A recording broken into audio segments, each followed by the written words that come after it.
So I've traveled to over 20 plus countries. And I thought that I had pretty much seen everything that you can see as a traveler, and especially as a Black traveler. In Ethiopia, as a Peace Corps volunteer, I was told that I was not a Black American because I did not walk like a Black American. In India, I was shocked to learn that people literally offered me money for my kinky Black hair. And then in Taiwan, I was so surprised to be walked around and followed with cameras, being called Kobe Bryant, and even Barack Obama's nephew. So I thought I saw everything until I moved to China. And this lovely little student there, Apple, my first grade student, one day I'm teaching the ABCs, and Apple takes it upon herself to walk up into the front of the classroom and lick my arm, wrist to elbow, twice. So I was shocked and confused, and I stormed out of my class, and I called a buddy of mine who was also a teacher at a Chinese school, and I said, "Bro, your student's licking you." And he's like, "Yeah, man, yeah, somebody told them that I was made of chocolate." So I rushed into my office, talked to my Chinese colleagues. Did anybody tell my students that I was made of chocolate? Well, busha, we would never do that, Leroy, busha, busha. So turns out, Apple's parents told her that I was made of chocolate because little Apple would cry anytime she had to come into her teacher's classroom. She had never seen a dark-skinned person before, let alone had one as a teacher.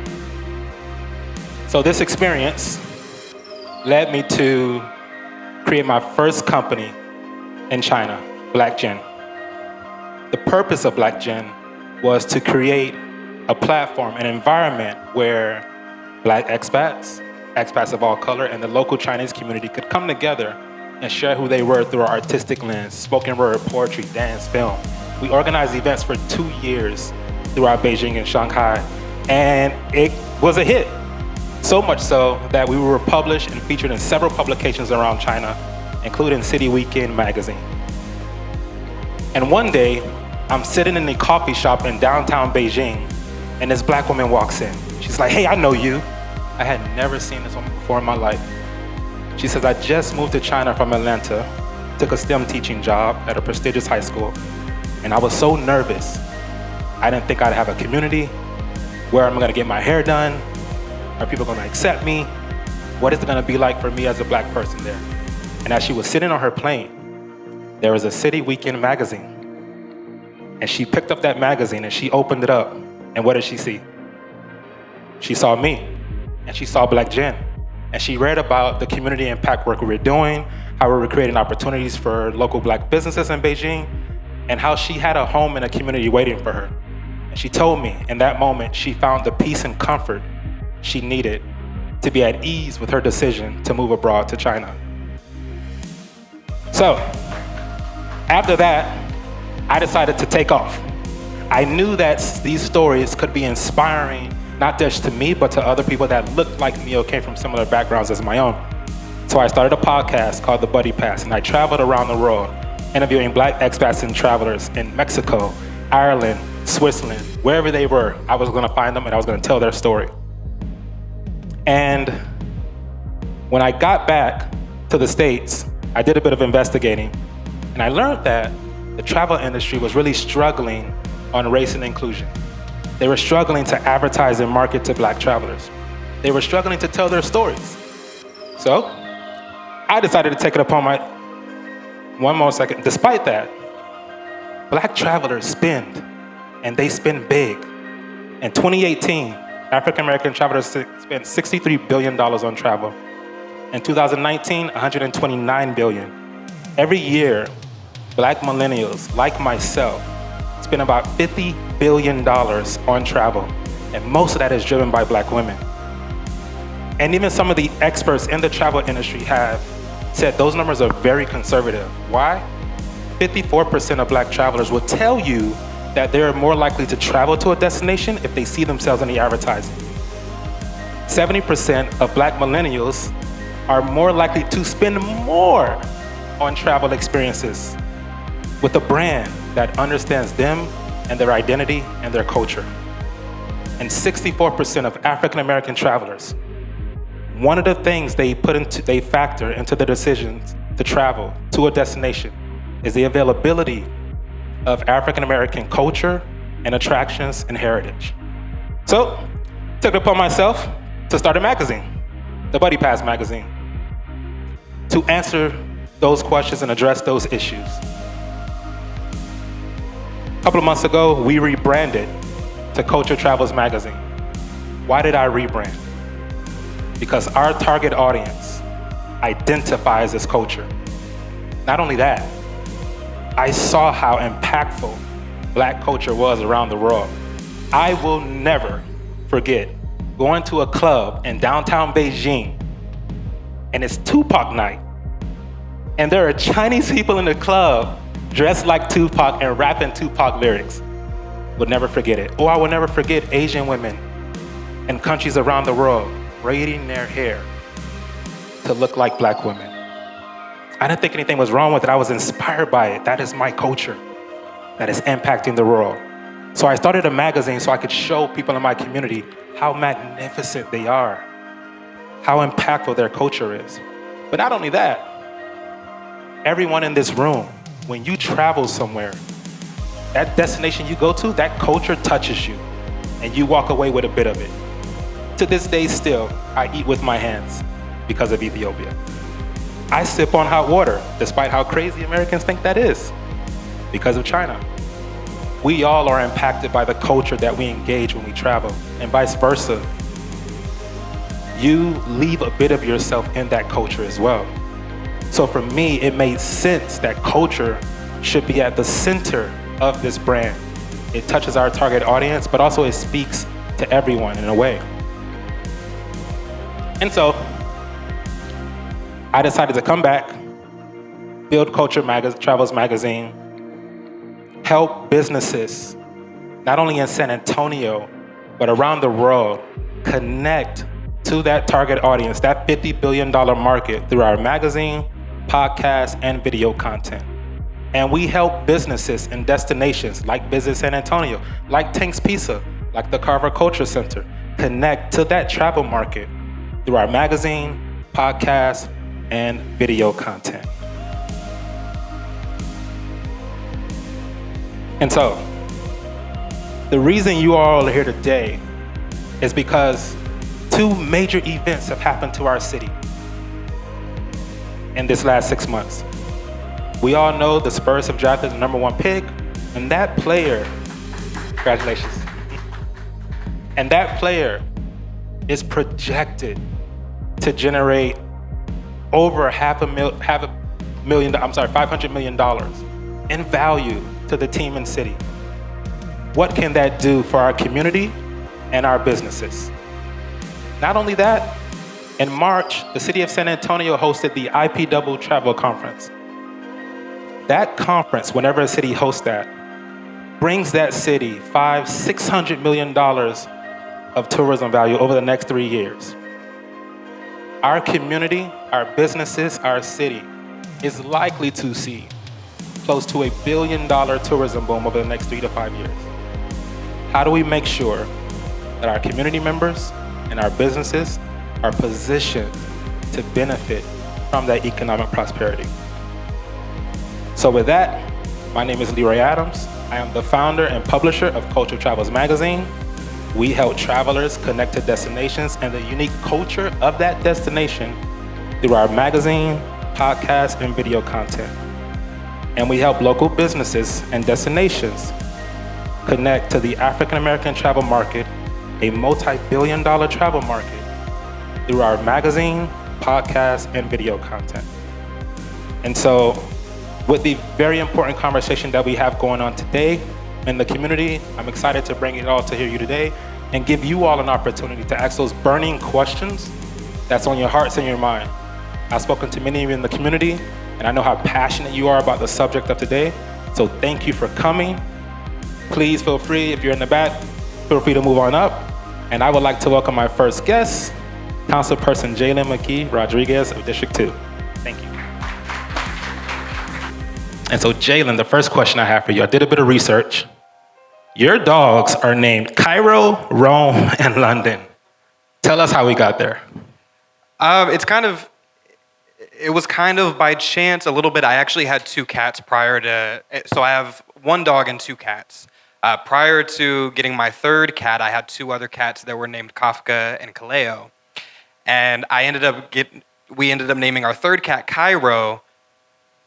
Didn't want to do a K name, but wanted to keep with the sound because you can't have the 3 Ks running around your house. So a C name. Eventually, the other 2 cats were no more. And so we have 𝗧𝗲𝗃𝗃, and then we got his nephew and wanted to stick with that theme of cities and countries and whatnot, just abroad. And so we went with Rome, and then we got our most recent dog, London. And so we eventually will have a bunch of pets, and they'll be named after cities in different continents. But for now, 3 is too much. Awesome. So those are really, really amazing places you've been in. And one thing I've noticed... I've never been there. Okay, well, we got to get you there. Cultural Travels will take you there, literally. I got you. Well, I have been to Rome. Okay. So anywhere I go a place, there's always something I see, and I'm like, I could bring that to my community. Have you ever been to a place and saw something and say, you know what? That should be in District 2, abroad or in the US? Okay, so I'm going to give you one that I think sounds stupid, but is completely real. I went in 2021, just a few weeks after I got elected, I took a trip to Denver, Colorado. And when I was driving on the roads in Denver, Colorado, I was like, man, this infrastructure is amazing. I'm like, there's no cracks in these roads. Like, everything is just done so well. And they withstand extreme temperatures as well with the cold. And so they do it really, really well. We have the extreme heat. We don't have that extreme cold, but we don't do that very well, apparently. And so I just wanted to see better infrastructure here. Aside from that, I think of whenever I travel, and I went to Washington, D.C. recently for a conference, and just looking at their architecture was so beautiful. And we have some beautiful architecture as well, but it's not celebrated, and we let it deteriorate, and we essentially let them all be demolished by neglect. And so I think that there's a respect for architecture that I wish existed, not just in District 2, but throughout our city. Throughout the city, absolutely, absolutely. So, earlier this year, San Antonio hosted the IPW Travel Conference. You came. Visit San Antonio just released a report about a few weeks ago, I believe, that this year there was a record-breaking $19 billion economic impact by the tourism and hospitality industry. Last year, 2021, it was $16.2 billion. In the 2022 report, which was conducted by Trinity University, it said, and I quote, "Visitor spending impacts virtually every corner of the local economy: sports, food service, transportation, cultural events, healthcare, and much more. You were elected in 2021, and you won re-election this year. Congratulations. Can you give us examples of how District 2's economy has been impacted by the tourism and hospitality industry?" I'll tell you what I think is both fortunate and unfortunate, right, is that in District 2, we don't have a lot of high-quality, high-paying jobs. We don't have a lot of high-paying jobs. We've very much become a warehouse district against our will. So we have a lot of warehouse, we have industrial. That's the industry that's predominant in District 2, aside from the entertainment venues that we have, such as the Alamo Dome, the AT&T Center, thinking about the Redberry Estate, thinking about our arts facilities, and then, of course, our restaurants. Largely, the economic impact that we've had is from the folk in District 2 who have to travel outside of the district for work. So they're seeing some amount of benefit there that they can then bring to their home life, but we're not seeing that same spending in our district. And that's the problem. And so I'm thinking about the concerts that have happened at the Alamo Dome. We had Bad Bunny, and that had such crazy attendance. We had Harry Styles at the AT&T Center, and these are big A-list acts. And what happens is they're ushered out of the East Side. They're ushered and they're advised, go to the Pearl, go downtown, go to the Aztec, check out this rooftop. It's a lot of things like that.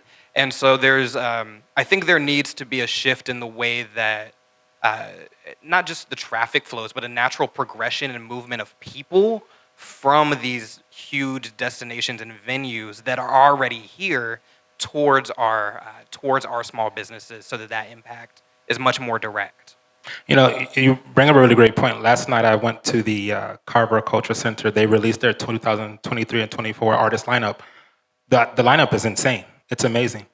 And I came back to Tanks, and Mike and I, the owner of Tanks Pizza, were talking. And we're like, I wonder if those artists are being encouraged to visit local businesses that are 2-3 minutes away from the culture center. Or are they being told, go to the Pearl, as you mentioned, go to other venues, other areas of the city, go to the Riverwalk downtown. Not that there's anything wrong with those places, but there are cultural assets and artifacts right here in the community. So just real quick, how do you think, just us as community members and owners of these businesses, owners of the Carver Center, can do a better job of encouraging visitors to patronize our businesses? I'm gonna think about an organizing tactic there, and I want to come back to it. But I'm thinking about the conference, the IPW conference, and I crashed a few circles where folk from Houston or folk from Australia were trying to figure out where they were going, and they had a list of recommendations that were provided to them, and among them was the Pearl and some other areas around there. None in this area, and they asked, "Oh, what would?" And they said, "Where should I go?" And I said, "Not the Pearl." And so it's, what are you craving? Are you craving pizza? There's a nice spot I know on North New Braunfels. Are you craving soul food? Are you craving, what is it that you want that's authentic? What is something that you can't get where you're at? And I bet you there's a spot over here. And so if there was more of that, if we found opportunities for our East Side and our Black businesses to attend these conferences and attend opportunities where tourists are going to be at, and they're going to be looking for that. They're not looking for the tourist destinations. They're looking for the mom and pops. They're looking for the authentic places where they can get a true San Antonio experience, which is very diverse. If we can have more boots on the ground there, talking to people, giving them that, I think there's that. But I think honestly, it has to be the people who are doing the planning of the conferences as well. The people who are doing the most interacting with tourists have to also keep the East Side and have to keep Black businesses in mind and say, who is not on this list? Who's not on this list, and where is not on this list that I'm providing? Because it wasn't just District 2 businesses that were left out. There's, Mexican restaurants in District 5 on the west side that were left off. There's places that are so amazing that you will never get the same experience anywhere else, but we're not providing that experience to tourists because we're giving them the things that we think they want to see, like the Pearl, or I'm really picking on the Pearl right now, but everybody wants to do the next Pearl, and they want to celebrate the Pearl, and they want this, that, and third, but there's more to San Antonio than that. So there's an organization based here in San Antonio that's responsible for bringing international visitors to the city. The organization is called the San Antonio Council for International Visitors. I happen to serve on the board. Speaking of planning, they brought an African delegation to San Antonio back in June, and they were going over the itinerary for that delegation. And I looked at the itinerary and I thought, it's June. We have Juneteenth festival here. Why is that not on that itinerary? And the entire board, Was it during Juneteenth too? It was during Juneteenth. And the board is like, we didn't know that was a thing, or that we had that. And so I want to get us to get to a place where I don't have to be in the room. We don't have to be in the room for those ideas to pop up. That's where we're at now, but I do hope we get to a place where we don't have to be in that space in order for those ideas to come up. And it's crazy. I'm also thinking about other economic opportunities we have, and we have the largest MLK March in the nation, which means we have the largest MLK March in the world. Let's name that. We have the largest MLK March in the world. People travel to San Antonio to experience that. And where are they going when the march is over? And at the final spot at Pittman Sullivan, do we have are all the small businesses here given an opportunity to say, hey, afterwards, come over there? I just wonder that. And then Juneteenth, our Juneteenth parade is huge. It's beautiful. It rivals the MLK March, not necessarily in attendance, but in the sheer magnitude of participants, parade, the flow, it's beautiful. It gives fiesta a little bit. And so I just think there's opportunities there that the East Side specifically, because we're talking about District 2 and we're talking about the East Side, we are a civil rights destination. There's so much history there. There's so much to celebrate. And people want to, such a desire right now to connect with your history and your roots. And that is here. And so that's an opportunity. Absolutely. So one of the major storylines this year was San Antonio winning the #1 NBA draft pick. And the player they drafted, according to many NBA analysts and experts, again, is projected not only to be a generational talent, but create economic value to the tune of $500 million. Many have compared him to LeBron James in that fashion. San Antonio, the Spurs have also added new investors to their ownership group. I'm just going to read off a few names here. You have Austin billionaire Michael Dell, founder of Dell Technologies, Sixth Street Partners, a San Francisco private equity firm, Airbnb co-founder 𝗧𝗲𝗃𝗃, and Paul Vieira. He's a founder and CEO of a global investment firm based in Atlanta. And he actually had a very interesting quote that I want to share with you all here. He said, "The San Antonio Spurs are a revered organization, and I'm honored to join their investor group. From the outset, I was drawn to the organization's unique commitment to impact and building a more equitable community for everyone." My question is, considering the location of the arena in your district, have you been invited by the Spurs, by the ownership group, to talk about the impact that Wemby and the plans, I guess, that the new ownership has, talk about the impact that that would have on the East Side, but in D2 in general? Have you been invited to those conversations? I actually have not been invited, but I'm giving a grace period, and if that time is not met, then I'll take the initiative on my own, because I think there's been a lot of missed opportunity, and if there's a time to cash in on the promises of the past, it's now. Speaking about promises of the past, when I was going around and I was sharing this event with the community, a lot of them did talk about 2 decades of disinvestment, 2 decades of disregard. And one of the things that came out as I was doing some research was the 2003 Arena District and the East Side Community Plan. Are you familiar with that? Yeah, I actually have a copy someone gave me. Okay. It's really cool looking.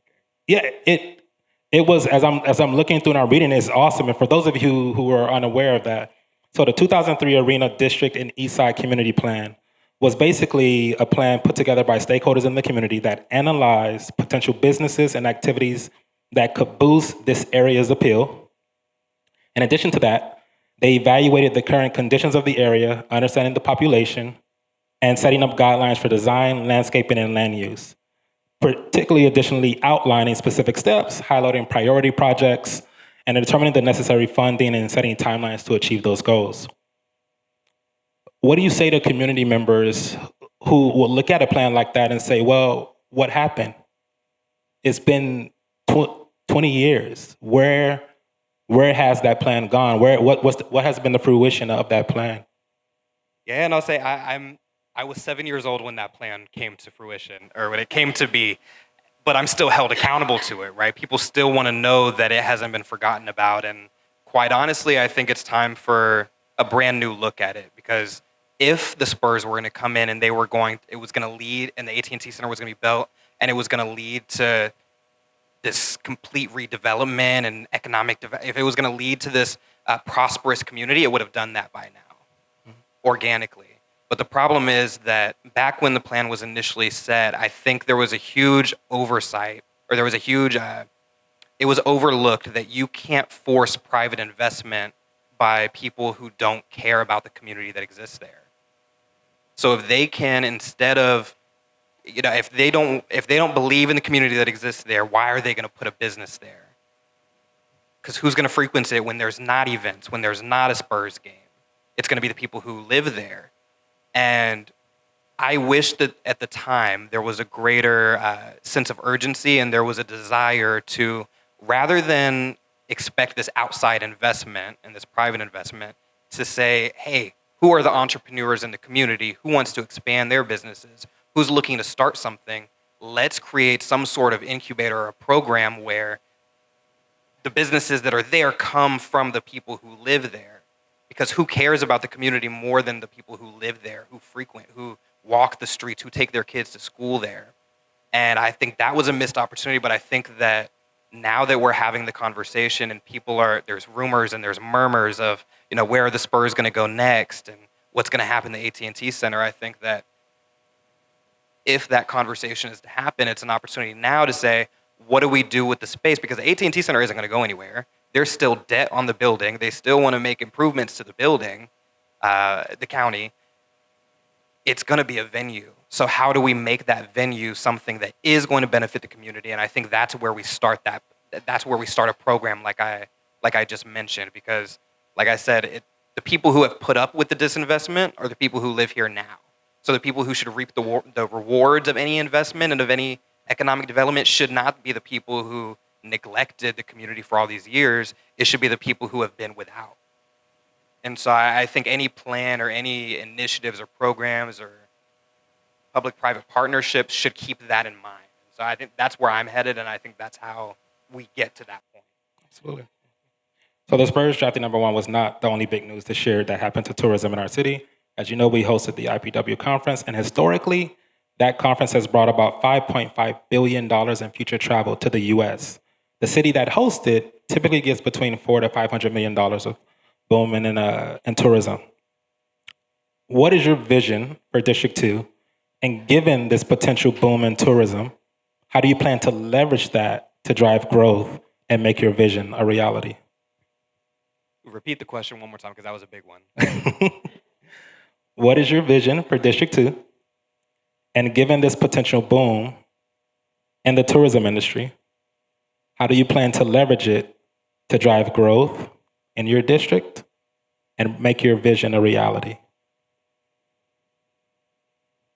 Ultimately, so prior to being elected in 2021, I was a high school math teacher, and I recently started again part-time as a high school math teacher now.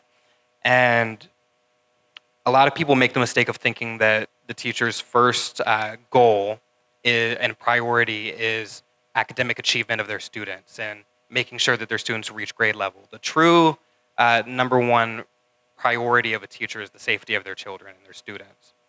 And that's how I view my role as a council member. Is my first role and responsibility is to make sure that all the needs of my community are met and that they're safe and that their well-being is truly established and is ingrained in the community. And so what that means to me, grand scheme of things, big idealistic vision is that everyone who lives in the community or resides in the district should have access to safe, quality, affordable housing, access to transportation, multimodal, ideally, but affordable nonetheless and safe, access to quality, affordable food, produce, as well as academic and economic opportunity. That's a lot of things, and that's a big vision, and I don't think there's any city or district in the United States where every single person has achieved that. So it's out there, and it's going to take time, but how we get there is, and we're making some amount of progress, right? We're investing in affordable housing at the city. We're investing in public transit with the north-south line and soon with the east-west advanced rapid transit line, and in urban heat island mitigation and environmental protections and those kind of. We're making progress, but I think it takes much more aggression and it takes that idealistic vision. You can't have 10 people in a room who say, I really wish we could get here, but let's settle for here, and we're only going to make it here. You have to have people shooting for the stars saying, how do we get around the barriers that exist today to make this a reality, and let's get as close to that as possible. So you don't end up here, you end up over here, and then you can be even more aggressive. To me, how that relates back to tourism and this economic opportunity that we have is also thinking about all the ways in which people have said, all the reasons people have said, I'm not going to travel I don't want to go to the east side because it's unsafe or because of the infrastructure, because of this. Yeah. I want to, you have to make it so that people don't get that reason. And so taking care of our infrastructure, which is going to take a lot of construction,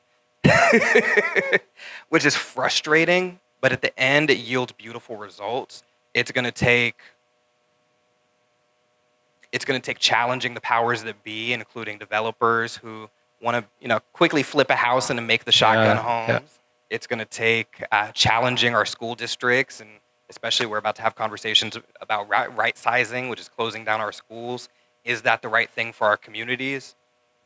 You can't reach those ideals of, oh, we're going to be a travel destination and a tourism hotspot until you make sure that the needs of your community are met. And so it's going to take a whole assortment of policies, of procedural changes, of investments. It's going to take the works for the next several decades to get to that point before we can be idealistic. But in the meantime, I think we're making progress.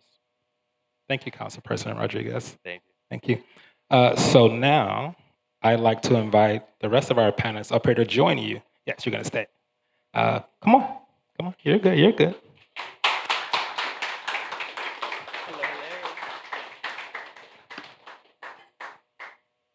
I got the hot seat.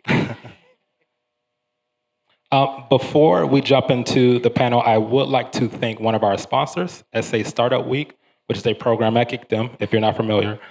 First of all, love 𝗧𝗃𝗃𝗃.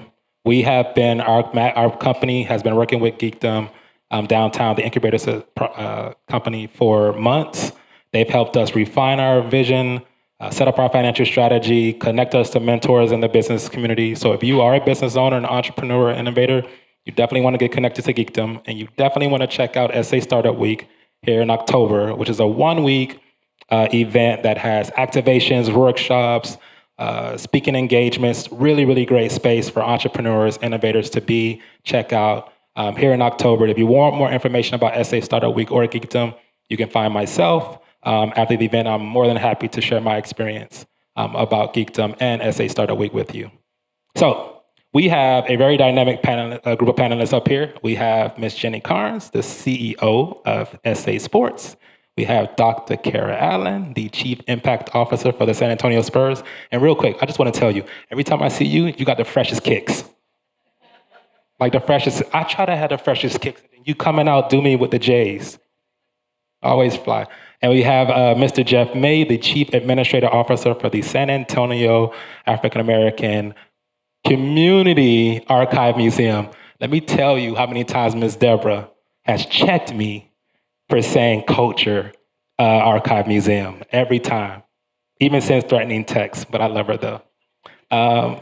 So happy to have y'all here. Thank y'all for joining me. One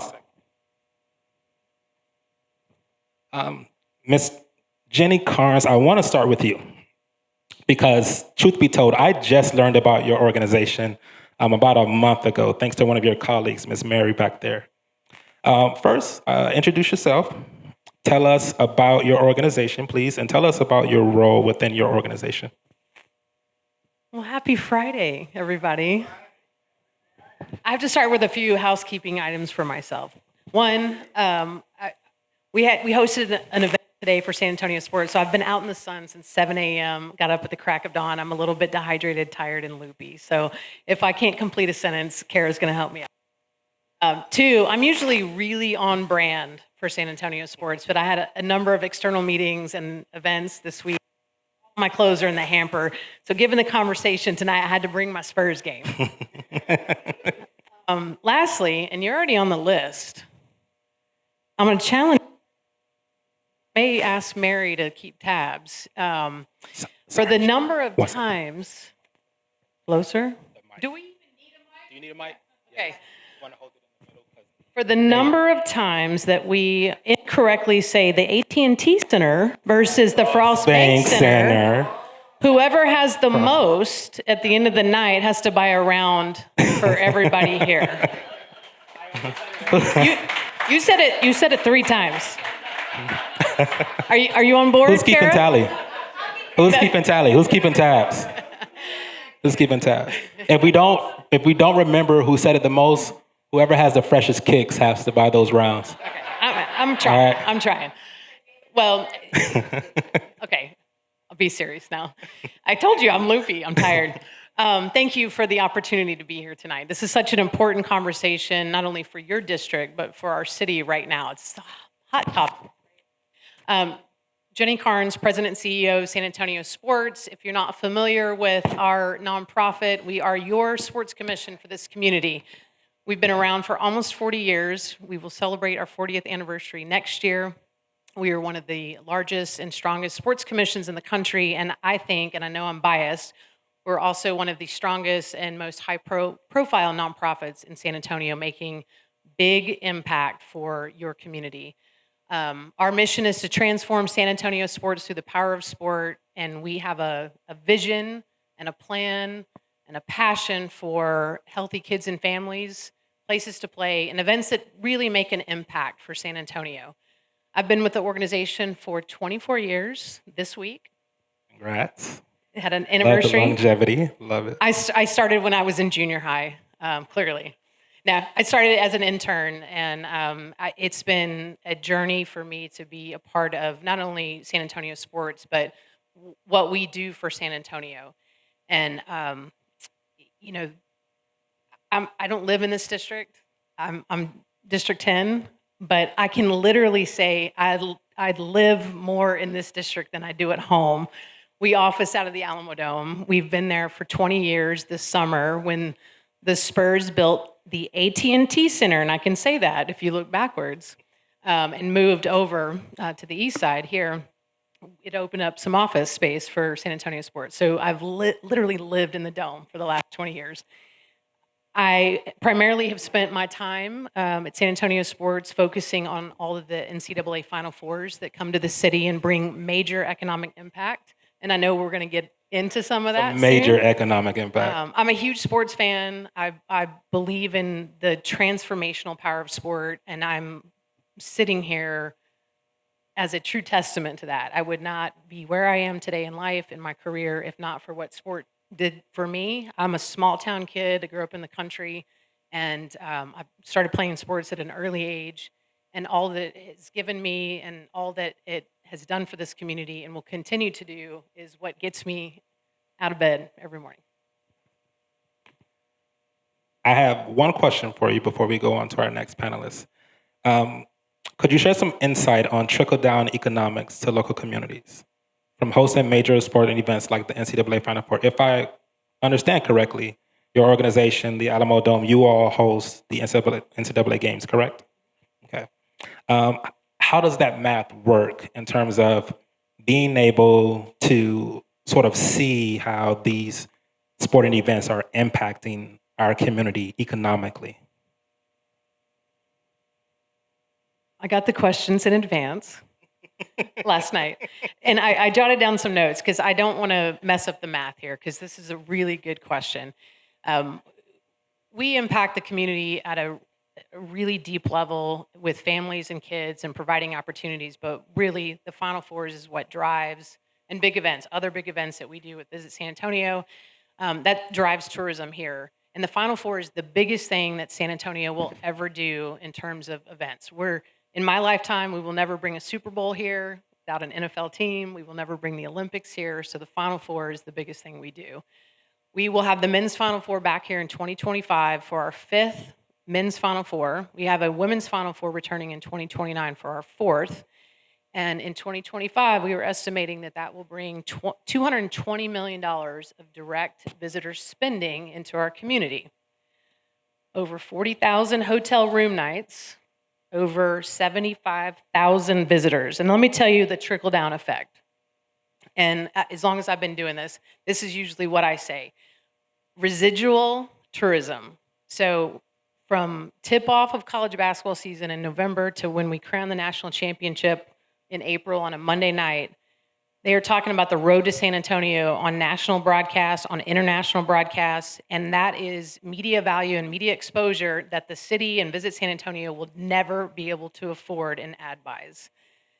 And if you come to the event or you're watching it on TV and you live in Hoboken, New Jersey, you see these outtakes of San Antonio and the Alamo and the Riverwalk and what a beautiful city. The Pearl. The Pearl, the East Side, Tony G's. You see, you watch this and you think, God, that's a beautiful city. I'm going to take my next vacation in San Antonio. Or you come here for the tournament, and maybe this is your first time to San Antonio, and you go back home as a college basketball coach, and they're telling their spouses, let's do our family vacation this summer. You can't track that dollar amount, that value, but it's residual tourism. Okay, so here's the next number. Now I have to refer to my stats. So in 2025, with 40,000, and those are contracted room nights already, and who knows how many more beyond that, that will produce over $60 million in hotel revenue. And if you're all familiar with the hot tax here in San Antonio, hotel occupancy tax and what that means for the city gets 9%, 7% general operating, 2% to convention center expansion. The county gets 1.75%. That doesn't even count the 1.75% that goes to the new tourism, the 𝗧𝗲𝗃𝗃 fund for Visit San Antonio. That in true trickle-down economics dollar sense is over $4 million that goes to the city of San Antonio. That in turn goes to arts and culture, infrastructure, convention center, future promotion of tourism in San Antonio, and that's why we do what we do. And there's a lot more to a Final Floor than that, but we're talking tourism tonight. So that's my trickle-down economics tonight. Thank you. Thank you for sharing that with us. Want to introduce the rest of our panelists here. Dr. 𝗧𝗲𝗃𝗃, Chief Impact Officer for the San Antonio Spurs. Could you tell us a bit about your organization and your role within it? Hi. Goodness. It's great to be with you all, to share space with you all. Thank you for having me. Thank you for putting me on the spot multiple times.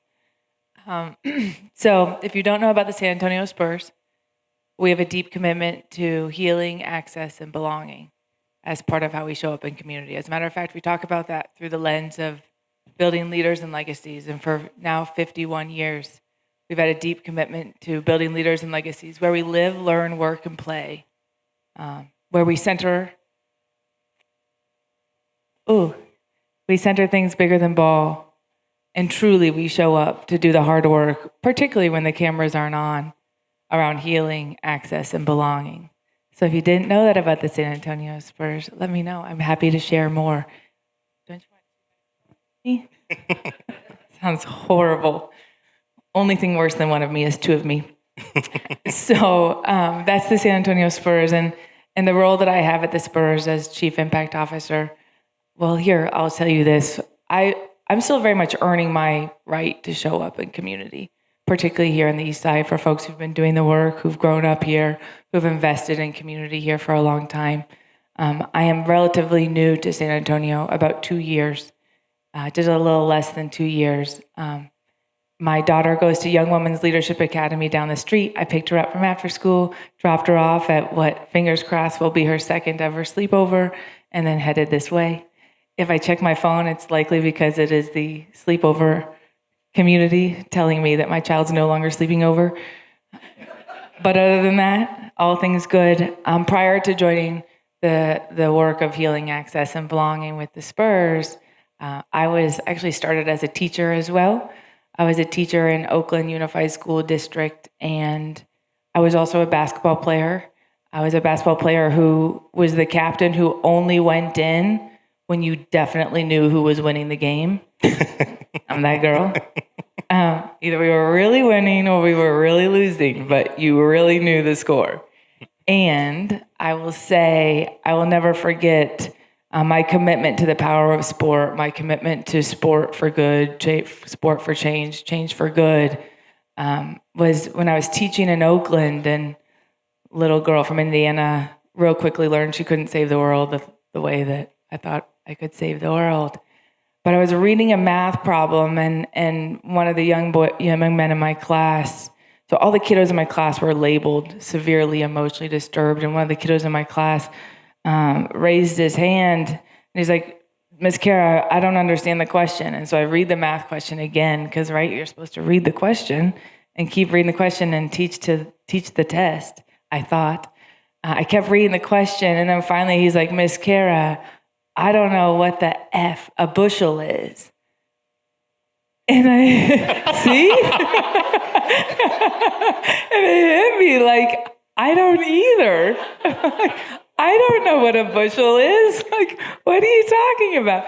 And so I said, "Kenny, what do you know about?" And he's like, "Running backs." And I was like, So this will now age me, but I went down to the Oakland Raiders practice facility and I sat and waited until a player came out. And the first person to come out was not a running back, but a punt returner. I didn't know at the time, but I said, "Hey, sir, do you think you would come to my classroom?" And he's like, "What?" I'm like, "Could you just come to my classroom?" Again, I'm going to age myself, but could you read the stats in the newspaper, like on the Monday after your game? Because Mondays were, when we didn't play football every day of the week, Mondays were like, for most teams, a day off or like a video day. He's like, "I guess you'll have to talk to my agent." And I was like, "Okay, I don't know what that means. Sure." So I call the agent, and he's like, "Sure, we can do that once." Well, every Monday that they didn't have a game, that player came to the classroom and read his stats. And this is it, right? Like sport became a connection for math. Math made sense. The progress of the young people in that classroom was wild. And it had nothing to do with teaching because I was a horrible teacher. But math made sense. And we got proximal. We allowed young people to get proximal to things that made sense to them. And so for everything for it, I got my master's in social work and it was a master's in teaching, a doctorate in ed leadership for social justice, truly, because I actually don't know that I answered the question and I probably shouldn't go back to school. Too many student loans and I don't know what to do with it all. But I will say, still trying to figure out, like, how do we connect the dots in ways that haven't been done before? And maybe I'm naming that to tell you, I'm probably not going to give you a lot of the answers you want here, because to be honest, like so much of this work we're still figuring out. I will tell you, I think different than a lot of the things that you probably think about when you think about the Spurs. And I'm here to have those conversations. And what I'm also here to do is get proximal. What I'm also here to do is listen and learn and figure out how to get better. And what I'm also here to tell you is, listen, like this is the work for me. Like it's the showing up. I'm an introvert by default, but I'm an extrovert for community. And I'll show up to have the hard conversations and listen. Last story, I'm sorry. Good, do your thing. I called so I have a 10-year-old sleepover child, and I have an older kiddo, well, 4 older kiddos who were adopted through foster care, but the oldest is 30, and she is at med school, and she just finished her rounds for the day, so she's going to sleep. And I called her on the way here, and she's like, "Just don't say anything that'll embarrass me." Girlfriend, nobody knows you in that room. You're fine. But I have an accountability to something much greater than myself, not alone the brand of the Spurs or the colors of the Spurs on my sneakers. It's the only cool thing about me.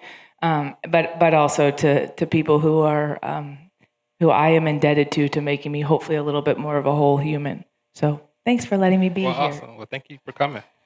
I do real quick, just because of the space we're in, I want to give you an affirmation, right? Because you said you are a horrible teacher, and I think teaching is about much more than a delivery of a lesson. It's about making meaning for your students. Absolutely, yeah. And so for that, I heard that when you were speaking, and so I don't want you to enter this space from and down yourself and be negative. So affirmation, of course. Jeff, before you go, I'd also like to thank you because you probably made NFL history. It was probably the first time in NFL history that someone asked a punter. Punt returner. Oh, I'm sorry. I thought you said punter. I was like, punt returner, do a public appearance? Wait, I'm sorry. I just took this. What in the... Wait, listen to this. This human is now a human rights attorney in North Carolina, largely because he realized I actually don't care about the things on field. I want to figure out how to do the right things in community. And I wonder if that experience you gave him sort of was a spark for him in that manner. Yeah. We got proximal to each other. Yeah. Jeff, introduce yourself, sir, and the organization you were with, and what's your role there? Good evening, everybody. It's good. Thank you for the claps in the back. Don't think I'm popular. I'm not. My name is Jeff May. I proudly serve as the CAO of the San Antonio African American Community Archive Museum. And the kind applause in the back came from my City Year family. City Year is in the building. I want y'all to give them a hand. We talk about folks who are on the front line, and they are on the front line every day, all day. And before I became the CAO of 𝗧𝗂𝗹𝗁, we can just say 𝗧𝗂𝗹𝗁. Yes, Takes the pressure. please. Takes Thank the you, pressure bro. off of you. I appreciate you. Before I became the CAO of 𝗧𝗂𝗹𝗁, I was able to serve in what I think is one of the most influential and greatest ministries you can serve is children. I was in education for almost 13 years. I started when I was 10. And for me, that took me from Detroit to Virginia, to North Carolina, to Chicago, to Ferguson, and now here. And all without a teaching degree. But I had transparency because I realized that if I could show my scars, then I gave my students an opportunity to know that they could heal. Again, when I was open and I was transparent, they could see, oh, I could get there.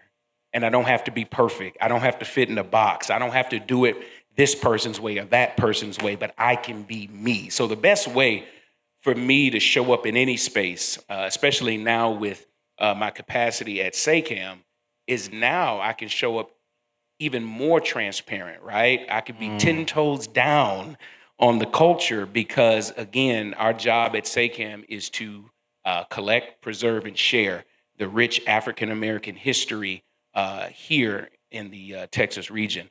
And for me, what that means in education is we are now in the midst of creating a curriculum, a 6th through 12th grade curriculum for African-American studies in schools. Yeah, y'all saw the news, huh? So for me, when we look at what's happening in Florida and we look at what's happening in education and people are afraid to speak and to say and to teach, I can now be in a situation where I can change the temperature. I can now be at a situation where I can be at the table and say, this is what you need to teach. This is what you need to be saying. And we can't do that without our elders. We can't do that without people in the community. And then speaking of that, I'd be remiss not to acknowledge a man in the back whom I love very dearly and respect very much. Mr. Mims is in the back. Could you stand up, Mr. Mims? I know it's my introduction, but it's upon those, kindness. We planned that, yeah. But and the reason why I did that in my introduction, I would not be here if it weren't for gentlemen like him. And it's upon his shoulders that I stand. And as I stand upon those shoulders, sir, I just want to make you proud. I appreciate it. But for me, that's the work that we do. So at 𝗧𝗂𝗹𝗁, our job, again, is to collect, preserve, and share the rich history of African Americans in this region. And we have to do that with boldness. We have to do that loudly. We have to do that even when we're alienated or when we're silenced or set aside, because you can't set aside who you are. We've been here. You know what I'm saying? We've been here. And I have a great opportunity to learn and to be led by an awesome woman. And her name is 𝗧𝗿𝗃𝗍𝗁, who is our CEO of 𝗧𝗂𝗹𝗁. And tonight I just pay homage to her and to all of our community members who are here in support. So glad to be with you. You know, bro, I want to give 𝗧𝗂𝗹𝗁 and Ms. Deborah y'all flowers, because it was Ms. Deborah and 𝗧𝗂𝗹𝗁 that first made our community and businesses in our community aware of IPW. Ms. Deborah sits on the board of Visit San Antonio. She organized an event down at the Eye of the Beholder, art gallery, about 5 minutes up the road here. And she informed us about IPW and told us what it was and how to get engaged. And so, again, we all know any city that has hosted that event has seen close to a $500 million boom in tourism. And so for you, Jeff, how important is tourism to local businesses, particularly here in District 2? One of my favorite movies, and we'll see who the old heads are in the building. We'll see. People locked in. Wood Harris starred in this movie, Mekhi Phifer starred in this movie, and Cameron started in this movie. And that movie is called Paid in Full. That's what I'm talking about. And everybody got to eat, B. Everybody. There it is. Everybody eats, B. Everybody eats, B. Everybody eats. And, we were, kids walking around in school talking about everybody eats, B. And, again, I was sent to the principal's office and like, well, who's everybody? Who's B? So for me, and I still watch that movie like I'm watching it for the first time, and that part always gets me, right? Because in our community, not only should everybody eat, but it's not just enough to be at the table, but when you're at the table, you got to eat too. Don't just say you at a table and you check the box just because you invited me. Huh? Because when I get to the table, I'm going to bring a chair because I'm not the only one that look like me that need to be at this table. So when we thought about IPW, we just didn't think about 𝗧𝗂𝗹𝗁, but we thought about the entire community. This is a book that I was able to give to somebody today who's brand new to San Antonio, and they said, well, where are we? Where can I get my hair done? Where schools can I go to? Where can I find a home-cooked meal to make me feel like I'm at mama's place? Where can I support Black and brown businesses? I was able to give them this. And this Soul of San Antonio catalog, and we have cards, shameless plug, over there, is the brainchild of Miss Deborah and of Miss Cassandra Nwiski from the Carver. And their thought was, when people come into San Antonio, let's not talk about it would be a great idea to support businesses. Let's create a roadmap. If it's arts, it's here. If it's food, it's here. These are Black and brown businesses that we were able to put this in folks' hands when they were here and told them, go at it, have at it. Again, it's one thing to talk about it, and it's another thing to put your money and your resources and your efforts where your mouth is. So again, I would hope none of you would leave without this, and we don't have it just in book form, we have it in card where you can scan the QR code because that's technology. But again, this is why it's so important, because as you have all of this foot traffic in the city, where does that foot traffic go, right? And it's super important, I think, to have people at the table. I know you said you sat on some boards. Sir. And I think it's important that we're all on boards. And I would love to see that day where we don't have to tell people Juneteenth is a holiday. I would love to be in a place where we don't have to tell people that slavery did not benefit us. I would love to be in a place where I wouldn't have to tell people the obvious, right? I work in a museum where I get flooded with calls in February and June. Well, can you bring a pop-up display? And listen, man, I got a call. The person was so upset and so flabbergasted that they were about to let June go by and they hadn't done anything yet. And they said, sir, what can I do? I said, you can relax, breathe, and understand that we're Black 365 days of the year. So there is no rush to do anything in June. There is no rush to do anything in February. But if you really want to be transparent and keep it a buck, you should do it in July. You should do it in December. You should do it in January. You should do it because the people you say you care for are Black 365, 7 days a week. And so is our museum. We're open 7 days a week, 365, 218 South Presser. I see you shining, bro. I see you shining. Dr. 𝗧𝗲𝗃𝗃. Clearly, San Antonio, the community is super excited about 𝗬𝗵. And I really want to give you your flowers and your team your flowers because y'all are doing a great job of building up that excitement, informing us about 𝗬𝗵, where he comes from, what's expected of him, all of those things. Even if I recall, the night of the draft, you all hosted an event allowing community members, I believe it was at I love that. That is what we want to see. So kudos to you and your team for doing something like that. The question I have for you is, how do you see Victor impacting the city's culture and economic landscape? Because again, most analysts and experts have compared him to LeBron James. And we all know what LeBron James did, not only to the culture of Cleveland, but the economics of Cleveland. So in your view, how do you see Victor comparing to that? First of all, that question right there and your question are not the same. Not the same? There we go. You did that because I called you out on your shoes. You didn't want it. That's why you did that. Kudos. I just like playing with you. You got me. I play.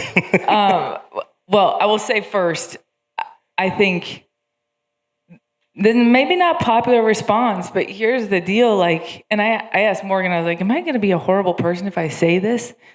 Morgan is sort of my vote of like, you are on the right track, or Kara, keep that one to yourself. Honestly, like Victor coming here is wonderful, and it is a wonderful community. And also, stay the course. I was standing in the kitchen with my partner making dinner for small humans when Victor was announced, and dinner still needs to get made for us and for everybody else, and tables still need to get made, and folks who aren't at tables still need to get to tables. The work continues. And so I say that to say, that is not me devaluing the incredible impact that Victor can, should, will, etc. have on community. Also, asterisk, he's a young man. Like, let us give this young man the opportunity to grow and develop. Absolutely. Let us not put the pressure of the world on him, put the pressure of the world on the adults within that building who have had a responsibility to do great by and for a community and for that brand since before Victor, and we will after Victor. So my responsibility, my response, and the value that he will have on the economic growth and prosperity of the region is just this. We have a responsibility to build and grow him. In the same way, we have a responsibility to build and grow and invest in community. Absolutely. Thank you. So let's jump into, we got about 3-4 questions here for the panelists. These questions are directed to a specific panelist, but anyone on the panel can also answer the question. So this first one I have, it's themed Tourism Impacting San Antonio. So again, I'm referencing the $19 billion economic impact report that the Visit San Antonio released a few weeks ago. Visitor spending impacts virtually every corner of the local economy: sports, food service, transportation, cultural events, etc. Jeff, could you share with us some examples of how these sectors have been impacted in San Antonio? Basically, bro, I want to know, can I point to something in my community and say, you know what, that park, that road, this school, this hospital, etc., we got this because of that economic impact through tourism? And I'm sitting like I'm a student, like, don't call me. You got 3 other options. And he said, Jeff. So I set up real quick, right? We all have been there. You know, for me, I always was told, and before I began, you know, my educational journey, I had a journey that also was probably some of the most impactful educational experiences, called street smarts. Some people feel it. But like, you got to have street smarts with your book smarts, because if you don't, you're going to get ate up. And you're very intelligent, but you're ate up, right? So what street smarts tell me is you follow the money. You follow the money. Where people find interest, they will invest if they feel it's going to come back to them. So, you know, when I think about looking in our community, if we have a lot of foot traffic in certain areas, then yeah, you're going to see it reflected in the improvements in certain businesses, the improvements of infrastructure, the boosting of economy, right? The opening of multiple businesses, more businesses, and the improvement of those businesses. You'll look at parks, because if we get more people in our area, what are they going to want to do? They're going to want to have experiences. So they're going to be looking for entertainment. They're going to be looking for culture. Anytime I talk to people, especially African Americans, they say, well, where are we? Where can I go and party? Where can I go and let my hair down? Where can I go to a museum? Where can I go and shop? Those are opportunities. Those are opportunities for businesses to grow, to improve, for foot traffic to pick up. But again, if there is no foot traffic, there is no interest. And if there is no interest, then there is no investment. But again, we have to be collaborative, because when we're not collaborative, big fish will eat little fish. But when we're collaborative, then everybody eats, B. Everybody eats, because, again, people have an intentionality when they're at that table. I keep saying it, but it's so true. If our voices aren't heard, then our interests aren't elevated. You have to be in those rooms. You have to be in those places. So you can look at certain areas in the community and see where foot traffic is. Then you can see the adverse. So it seems like there's a recurring theme, and I think all of you have touched on this, that the foot traffic has to happen first before the investment comes. And I do want to open, I saw you, Jalen, you were like, I don't know, bro, but like, that's what it sounds like you're saying to me. So my question is, how do you get that foot traffic? You know, Jenny, when we do host NCAA games, what's the communication to visitors in terms of, yo, instead of going to the Pearl or Riverwalk, there's a really cool African-American restaurant 5 minutes around the corner. How do we then get the foot traffic first so that we then can, again, get that investment? Because that's what I'm taking away from this. Well, first of all, going back to some of the stats I rattled off earlier about how the hot tax benefits the entire city, and we do so much more beyond the Final Four. We host events all over the city in different districts, in different precincts, different venues, and I'm a true believer in rising tides raises all boats, and that's what we're trying to do. That will residually impact District 2.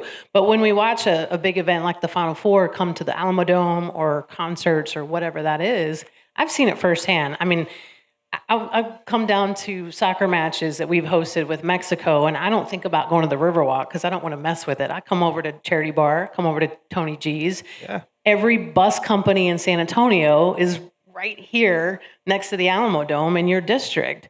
And so promoting those businesses and our partners like the NCAA and other governing bodies of sports, they want to come in and invest in the local host community. They want to invest in minority-owned businesses. So we work with those partners to promote those businesses, to get those restaurants and bars and other businesses out in front of 75,000 visitors. And I've seen it firsthand. I wish Tony or Joe were here tonight. Like, they are going to be slammed in 2025 because people visiting for Final Four, they want to find their soul food. And it's easier to come over here than go down to the Riverwalk. So we do our best to promote the businesses all around downtown. But again, everything that these big events bring, it helps the entire community. I want to go to Jayla. Yeah. Thank you. And I'm going to answer it in a little bit of a different way. And I'll start by saying that my office gets hundreds and thousands of calls, right? And so I have to talk to, and those are people who have called 311, they've called around, they've tried to get their issue solved, and then their next stop is me, and they're mad. And at some point it gets elevated, and I have to talk to a city director. I have to talk to somebody and higher up in city staff to get the thing done. And I never get a response as fast as I do the week before the MLK March. I never get as much done as I do right then. The city is moving. They're like, we have to be ready for this big event, this thing that's coming. And I think it's about holding folk to that standard. Because I'm trying to point, and I was really trying to think about, what is the thing I can point to that is permanent? That when something comes, what is the permanent impact? Yeah. And I'm struggling to find that. And then I think about how. And I'm thinking back to the conversation about traffic from the AT&T Center. I think there's a really good example to be made. I would love to talk to, I'll list Charity Bar right now and Dakota Eastside Ice House. How do they do after an event at the Alamo Dome? And if they're not doing well at that time, that's why not? And it's about, there's already, and in thinking about how, there's investments and there's things the city is doing to promote tourism and to help businesses. And I don't know that it's always strategic and it's always inclusive. I mean, I know it's not always inclusive of our community. And thinking about like wayfinding, we have those little digital screens where you go and you're like, oh, I want to find this thing, and it leads you somewhere in the community. They're all downtown. Our businesses aren't on those. When you give tourists at these conferences these pamphlets and, oh, you want a bite to eat, you want to go see a show, the Carver Cultural Center might be on there. 𝗧𝗂𝗹𝘁𝗂𝗿𝗄 might be on there. Maybe. But it's not a thing that's consistent, and it's only to select audiences. It's, oh, there's a black event, there's a black artist coming, let's now show 𝗧𝗂𝗹𝗁 and the Carver, and let's promote some of these businesses now. Again, it's year-round, and we're a part of the community year-round, not just when black people come. Everyone needs to be supporting our community. Yeah. And so I'm not just thinking about the what has happened, because I'll be honest, I don't think the answer is much of tangible. Much that's tangible. But how do we get there? I think there's a number of ways. Yeah. Awesome. So Jenny read a report from SA Report. The Alamo Dome has had an economic impact of $4 billion in San Antonio since it's opened its doors. At the end of last year, the last 5 months of 2022, it generated $31 million. And there's a quote from Mayor Ron Nirenberg I'd like to share. The Alamo Dome is a valued asset that has put our community on the map and improved our quality of life on so many levels.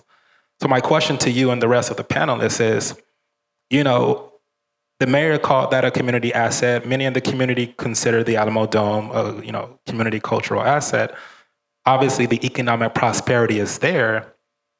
What ideas, just all, do you all have in terms of how can this community share in that economic prosperity? I know we're talking about foot traffic and, awareness and things of that nature, but, and what are the ideas in terms of how can we make sure the community is sharing in that economic prosperity?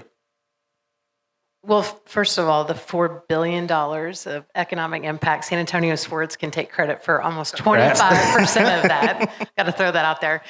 Thank you, Mary. I think one of the misconceptions about the Alamo Dome over the last 30 years, I think we were one of the first and maybe only dome facilities, sports venues in the country that opened debt-free.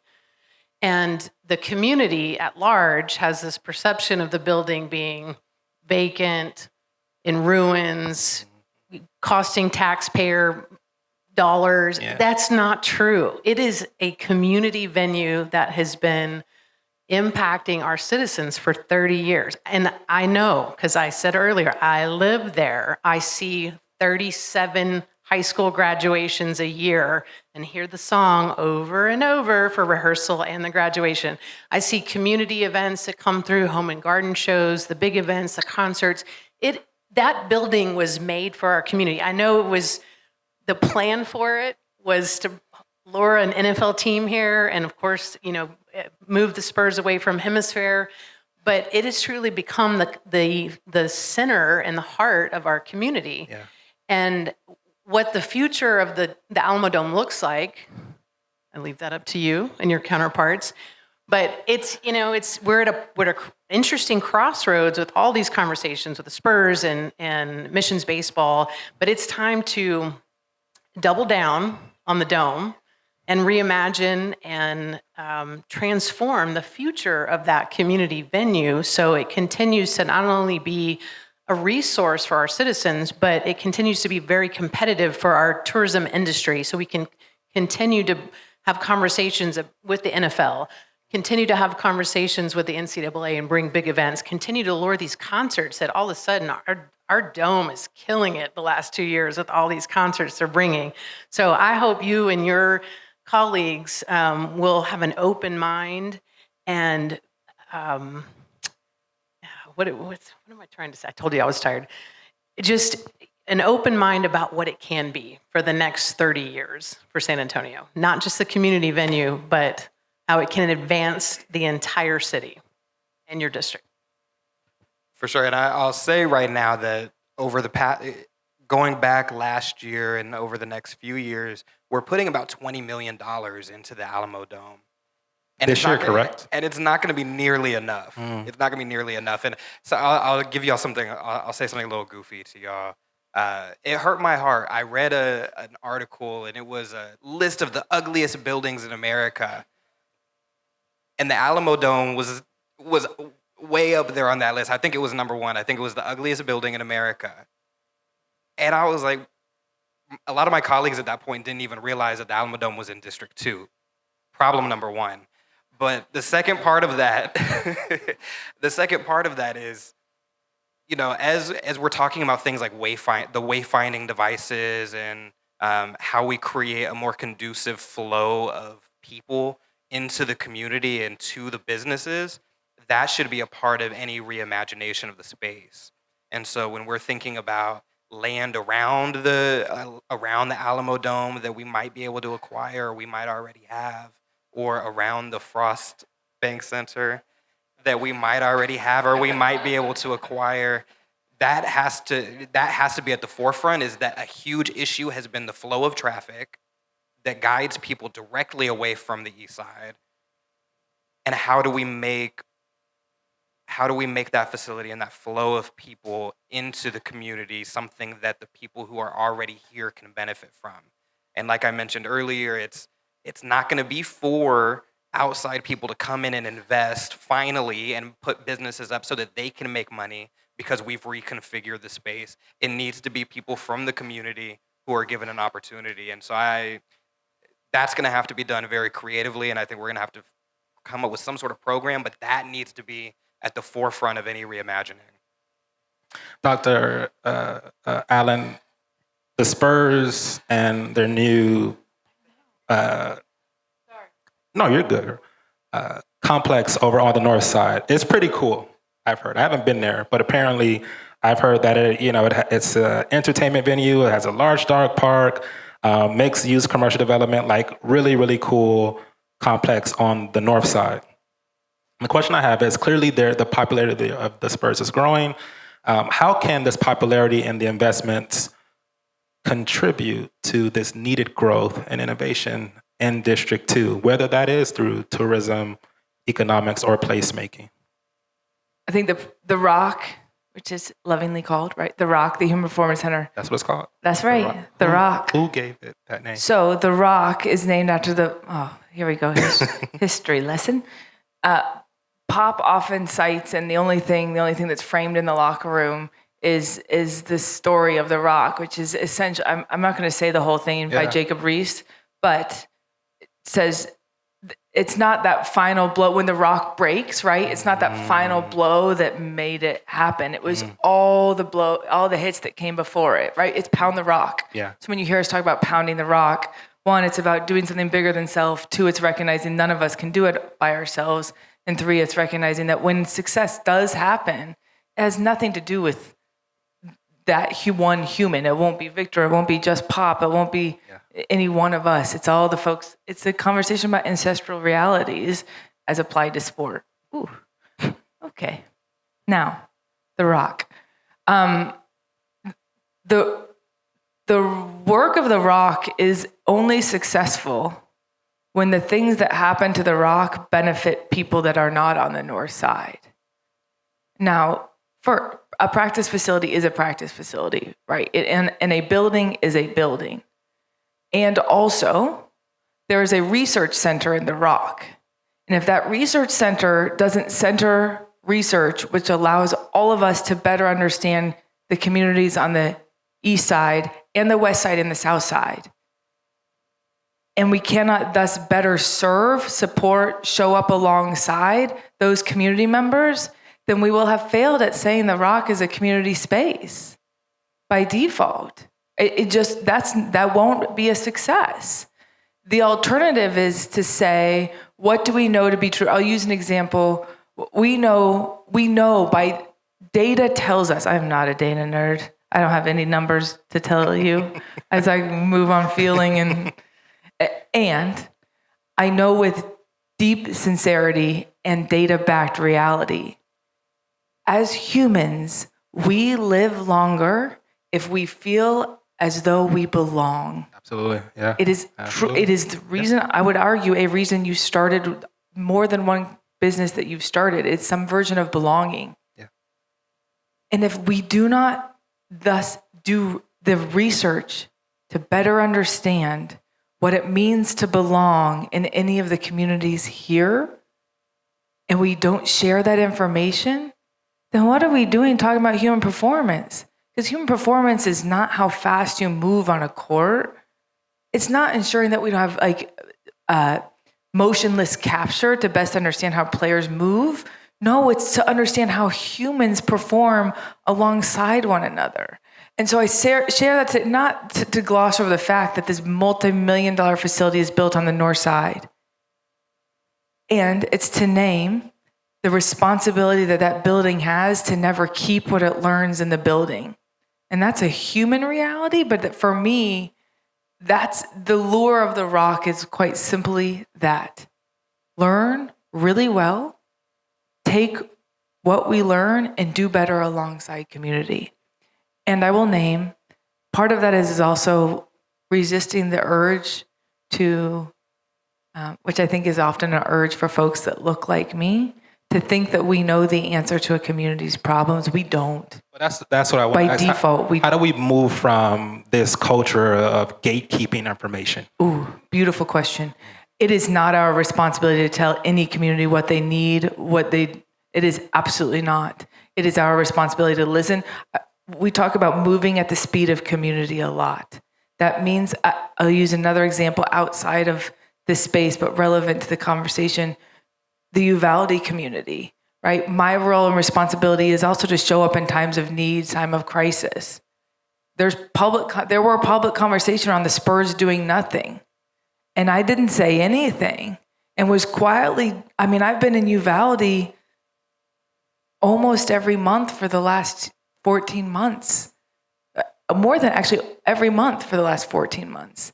And we've raised well over $1 million. There's a group of young women who will leave high school with 5 or 6 figures in their pockets by commitments that we've made to them as a result of a crisis they have no control over. That's moving at the speed of community. If the community doesn't want the story told, we don't tell the story. We just show up and do the work and quietly keep showing up to do the work. It's the difference. So it may be a tension in a reality because we don't do a good enough job sometimes of storytelling. I will say that to how we show up community. Or perception can be that we don't do a good job of storytelling.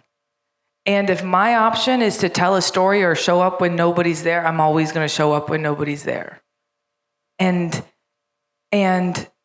I think that the reason I share that and like how we talk about gatekeeping is the performative thing to do is to blast the story everywhere. The performative thing to do is honestly that it's not the building leaders and legacies. It's actually not starting Spurs Community Leadership Institute and investing in the folks who are doing the mental health work, because that's not, community's telling us it needs that. Well, I just think about, I hear you and I see you and I feel your passion. You know what I mean? And I met folks on your team. I'm ready for your and. And who are really committed and dedicated to the community. But then I think about the ownership and the investors. And Jalen, you pointed to this earlier. Developers, folks who have no emotional connection to this community, but coming and profiting off of the community. Airbnb co-founder, 𝗧𝗲𝗃𝗁𝗃, who in his quote is like, I'm looking forward to, equity and community engagement. Is the ownership and investors preparing to come and talk to community members? And I hope I'm not like getting fired up because again, I see you and I feel you, but I don't see the ownership or the investors making an attempt. And if I'm wrong, call me out, but I don't see them making an attempt to come and talk with our, community members, business owners, council person and say, hey, how can we engage the community and be better? And I see Jenny grab the mic. You coming for me? No, actually. Okay. I want to go off script real quick All because thank you for those comments. I spoke on another panel with Kara recently, and she literally whispered into the mic, I could care less the win-loss record of the Spurs. She said that in a group of about 100 people. And the work that you've done, Morgan, your team, the Spurs, in my hometown of Uvalde, and I mentioned earlier, I'm a small town kid that grew up in the country. That's my town. And if y'all missed it in the news and the headlines, the Spurs were recognized for the NBA Humanitarian Award this year. And I know we're talking about tourism and dollars and economic impact, but I could not grab the mic, not grab the mic and say thank you. Now you can answer that question. She gave me some time to answer. Thank you, Jenny. And thank you. And it's an honor, right? And that's our job. Absolutely. And I'm going to name pretty unapologetically, Peter Holt is like no other owner. That man is built different. That we are not a team of multimillionaire. Like that man has deeply, in his family, deeply committed to this community at all costs, the San Antonio community at all costs. I am not saying any of us have always gotten it right. What I can and will say is the Spurs and the Holt family, the legacy, the tradition, the commitment is here in San Antonio, unapologetically. What I can also say is I just joined sports. I didn't dream of working in sports. And oftentimes I'm like, dang, I feel like I used to change the world. And now I'm sitting in an arena. And Paul Vieira could have sat with nobody when he decided to join the Spurs, or he could have just talked to all the other people that everyone wants to talk to. Nobody comes to become an investor, I would imagine, of a sports team and is like, hey, I want to talk to an impact officer. And Paul and I talked the entire game. And when he says that quote that you read, if you look at his investments in other places, I actually would say he's actually pretty real on that. And does it feel like it yet? I hear you if you feel like no. I see you. And I meet with Paul. In the next 2 weeks, I have a meeting with Paul. And Invitation? What's up? Is that an invitation? It's me telling you I have a meeting with Paul. Give me a minute. Let me do some work. But I genuinely, I got you. The performative change can be really quick. Institutional, fundamental, long-term, lasting. You use the word permanent. I am here for all the short-term hits. I am much more here for the long-term legacy that changes the game. I hope my name's never attached to it, and I am so hopeful that the Spurs, that San Antonio, that D2, that the story is that we can do something different. And we can learn from history, and we can learn from the things that we haven't gotten right. And more importantly, that the long-term lasting change, I can't do the short-term check the box. So I want to ask one last question before we open it up to the audience. And I will start with you, Jeff, and I just want each of you take 2 minutes and answer this question for us. So clearly we've talked about the economic opportunities that are going to come here over the next several years. My question to each of you here is, how are your businesses or organizations preparing for that economic impact? Like, what does that look like? What advice do you have to the entrepreneurs, the business? Because I've had folks come up to me and say, bro, should I go ahead and open up that coffee shop that I've been thinking about? Should I go ahead and open up that Airbnb? So for you all here, how are you preparing, your organizations preparing for that? And what advice do you have to the community members? Is it getting your social media up? Is it, working with Business San Antonio? Like, what does that preparation look like? We can't begin to ask people who are not of this community to do something that we're first not willing to do ourselves. And I believe that starts with keeping that same energy. At 𝗧𝗂𝗹𝗁, we understand that when people walk through our doors, they may have forgot what they read, they may have forgot what they interacted with, some of the exhibits, but they will never forget how they felt. People may forget, right? We heard that quote, right? What you told them or what they heard from you, but they'll never forget how you made them feel. People need to feel something, but the only way they're going to feel it for real is if we're for real with it. So when I say keep that same energy, you become viable not for the visitors coming in, but for the people who've been here. You begin to build your websites, or you begin to improve your business, you begin to improve your hospitality, not because you're expecting outsiders to come in, but because you want to be a good steward to the community who's been here. We tend to look at communities of color and say, well, they're not progressive, or they don't want to, wait a minute. Because when your idea of progress leaves certain people back, moves certain people out. I was born and raised in Detroit, and Detroit looks like a different place. I have the privilege of finally going back. I'm an educational consultant, and next week, or 2 weeks, I get a chance to go back and open up a school year for a school that's in a neighborhood, a district that's in the neighborhood that I grew up in. Out of all my travels, that means so much to me because I'm able to go back home. But I'm going to be real with you. When I go back home, home looks so different. It's gentrified. The people who used to feel comfortable where they live feel out of place. And the city calls that progress. But who's progressing? Again, if we don't have everybody in mind. So my answer to that question is us keeping the same energy means that we have to do the things to make ourselves viable where we are, with who we have, with what we have right now. A spirit of excellence has to be what we're after, no matter who comes in our city or who goes, no matter who's drafted or who stays, no matter who's active or who's not. And it also requires the community to demand that folks stop knighting themselves community advocates. You cannot be a community advocate because you say you are. You're only a community advocate, and you're only called that by the people you're advocating for.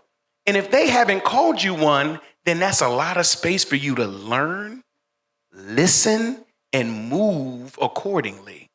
Learn, listen, and move accordingly. And when I work in education, I rattled off all these cities that I've been to. Detroit is my home. And every other city I went to, before I had the ministry of working with their youth, I had to respect the fact that I was a visitor. I had to respect the fact that there was a community here way before I got here. I had to respect the fact that, yes, I'm a transplant, but I'm not a savior. This isn't mission work. This is an opportunity for me to learn from a community, and not in a deficit base, but to see the strengths, the possibilities, the opportunities that lie within the community and help that community leverage those things. So if you're a small business, a startup business, become viable to your own level of what your personal excellence is. You strive for that, to where when people engage with you, they never forget how you made them feel, the experiences that they got from whatever you're offering. And then it's for real, it's authentic, and it's genuine.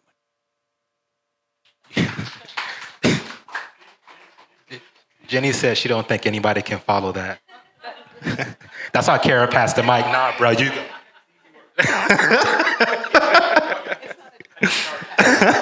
So, Jalen, I'm never scared. What are you saying to your constituents? How can they best prepare for this tourism boom? I want to get to that point, and I want to talk about the gentrification being framed as progress. And I started my term, and Margaret was here when I said it. I said that, you know, economic development is probably the area that I want to do the most learning, because it's not my background, it's not my experience, that's not the reality that I have is in that.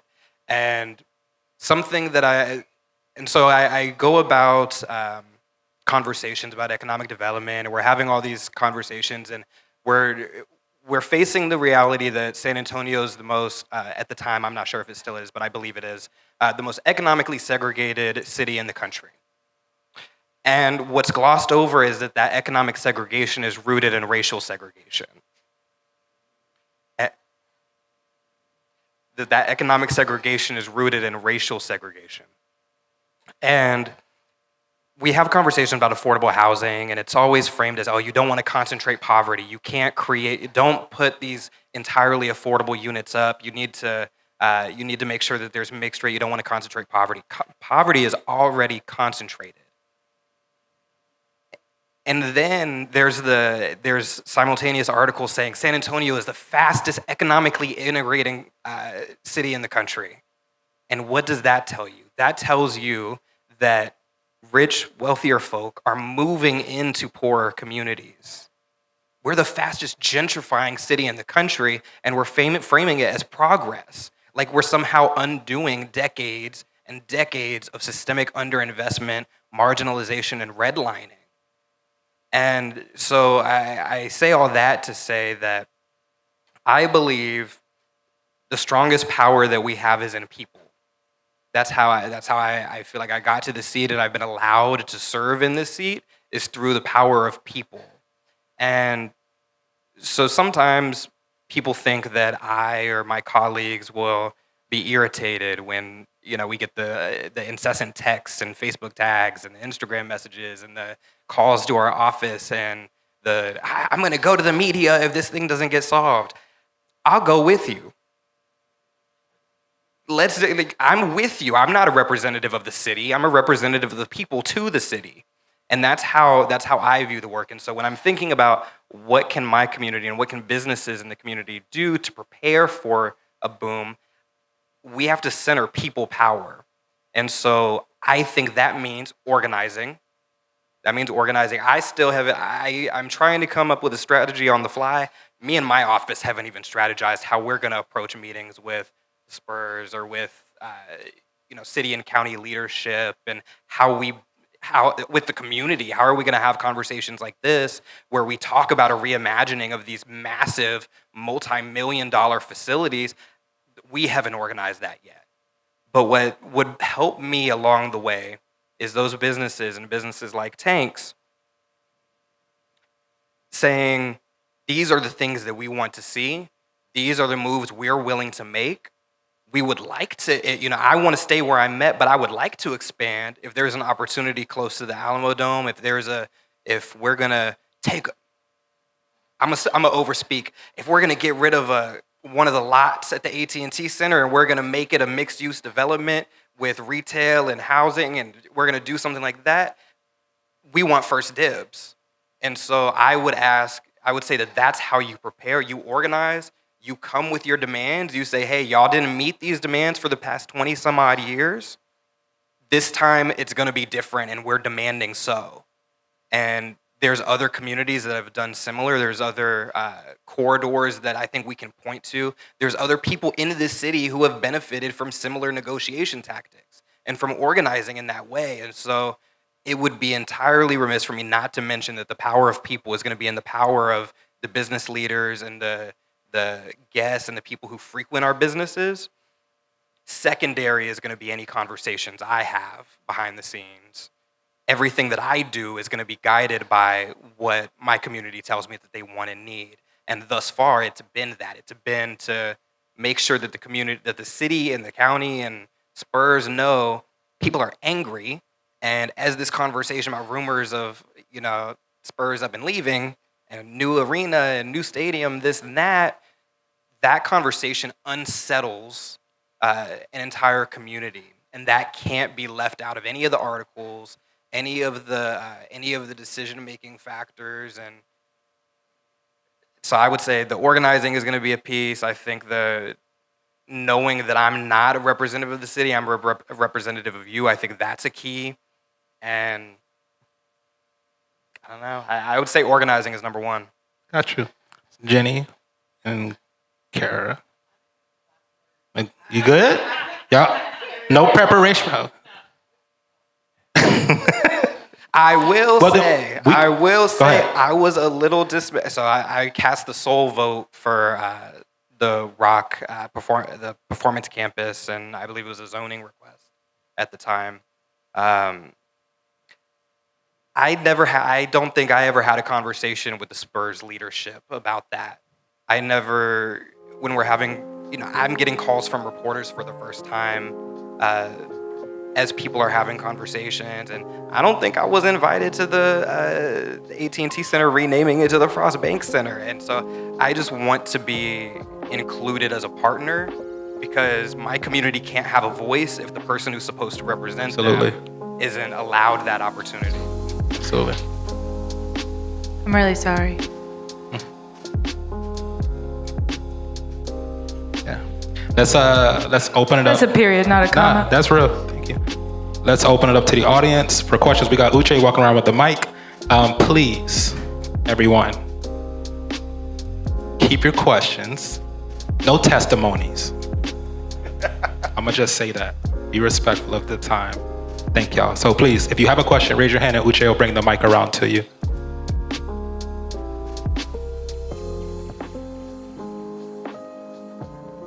I do want to thank our panelists for coming out today on a Friday night, having this conversation.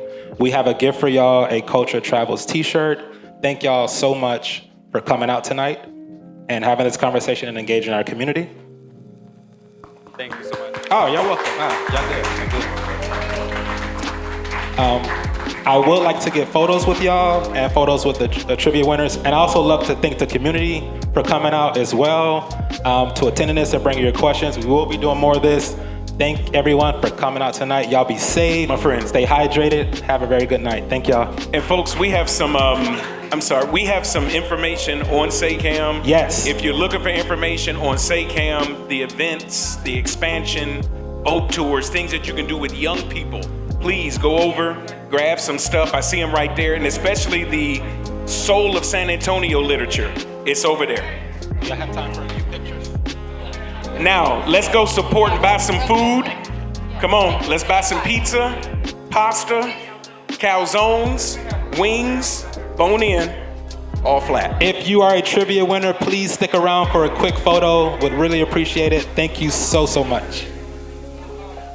Where are the photographers?